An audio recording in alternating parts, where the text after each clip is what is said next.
नमस्कार, आप सभी का स्वागत है। आज इस वीडियो के द्वारा मैं सवाई माधोपुर राजस्थान के रहने वाले गोलू शर्मा जी ने अपनी बर्थ डिटेल भेजकर ये पूछा है कि उनका विवाह कब होगा और पत्नी कैसी होगी। उनके बताए समय के अनुसार जो उनका बर्थ चार्ट बनता है वह आपके सामने है।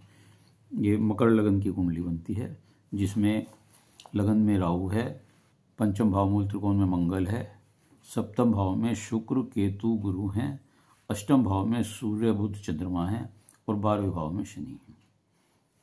देखिए, आपका जन्म मघा नक्षत्र के दूसरे चरण में हुआ है, अर्थात आप मूलों में उत्पन्न हुए हैं। यदि बचपन में आपने या आपके परिवार वालों ने मूल शांति ना कराई हो तो अब करा लें, क्योंकि मूल शांति होने के बाद जो आपके कार्यों में व्यवधान या देरी हो रही है वह कम होने लगेंगी। वैसे मूल लोग के बच्चे बड़े भाग्यशाली होते हैं, इससे चिंता करने की जरूरत नहीं है, लेकिन अगर अशांति करा लें तो व्यवधानों में कमी आ जाएगी। मकर लगन में आपका जन्म है, जिसका स्वामी लग्नेश और ये कुटुंब का और धन स्थान का स्वामी होकर के 12वें भाव में बैठा हुआ है और यहाँ बैठकर वो 7, 8,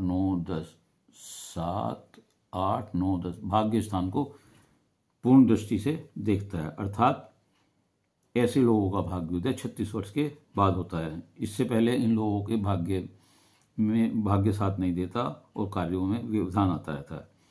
इसी के बाद 36 के बाद ही इनकी शादी का योग बनता है। सही समय पर शनि जिनका यहाँ होता है, ऐसे लोग सही समय पर सही निर्णय नहीं लेते, जिस कारण नुकसान उठाना पड़ता है।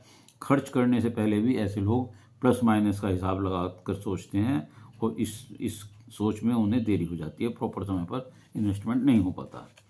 लगन में राहु बैठे हुए हैं आपके, समाज में प्रभावशाली बनाता है, राजनीतिक सफलता देता है ऐसा आदमी।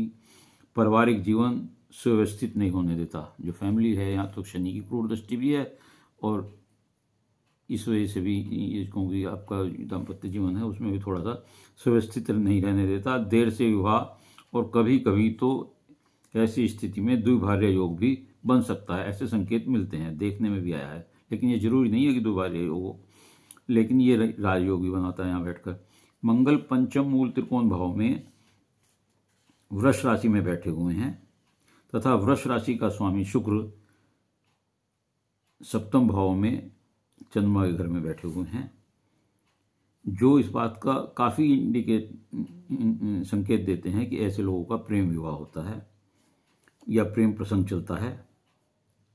7वें भाव में शुक्र प्रेम विवाह,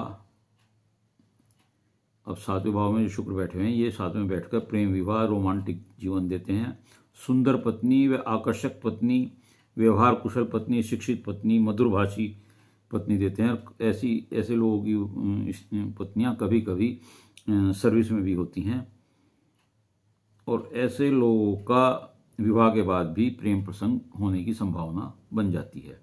सप्तम भाव में गुरु धार्मिक पत्नी, आध्यात्मिक पत्नी, मृदुभाषी पत्नी देते हैं। गुरु शुक्र की युक्ति गज लक्ष्मी योग बनाती है।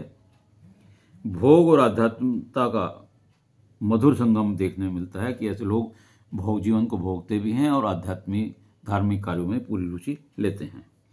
समाज में इनकी प्रतिष्ठा होती है।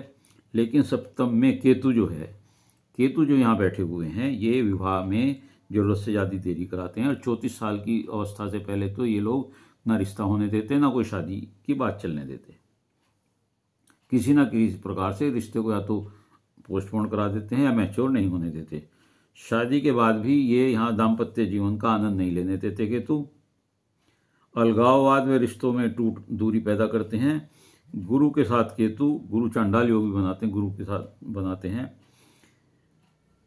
कभी कभी व्यक्ति इस योग की वजह से कभी कभी व्यक्ति संन्यास लेने की भी सोचने लगता है। सप्तम भाव का स्वामी चंद्रमा अष्टम भाव में बैठा हुआ है और सूर्य बुध के साथ बैठा हुआ है, तो अष्टम भाव में चंद्रमा अच्छा नहीं होता। एक तो वह दाम्पत्य जीवन में शीतलता लाता है, गर्मजोशी नहीं रखता। दूसरा, जीवन को ऐसे लोगों के जीवन को पानी से खतरा बना रहता है। अगर ये गहरे चलते हुए पानी में चले जाएं तो इनके जीवन को खतरा होता है। उससे सलाह दी जाती है कि ऐसे लोग जहाँ ज़्यादा पानी हो, चलता पानी हो, नदी नहर हो, बीच हो, लेक हो, वहाँ पर स्नान ना करें।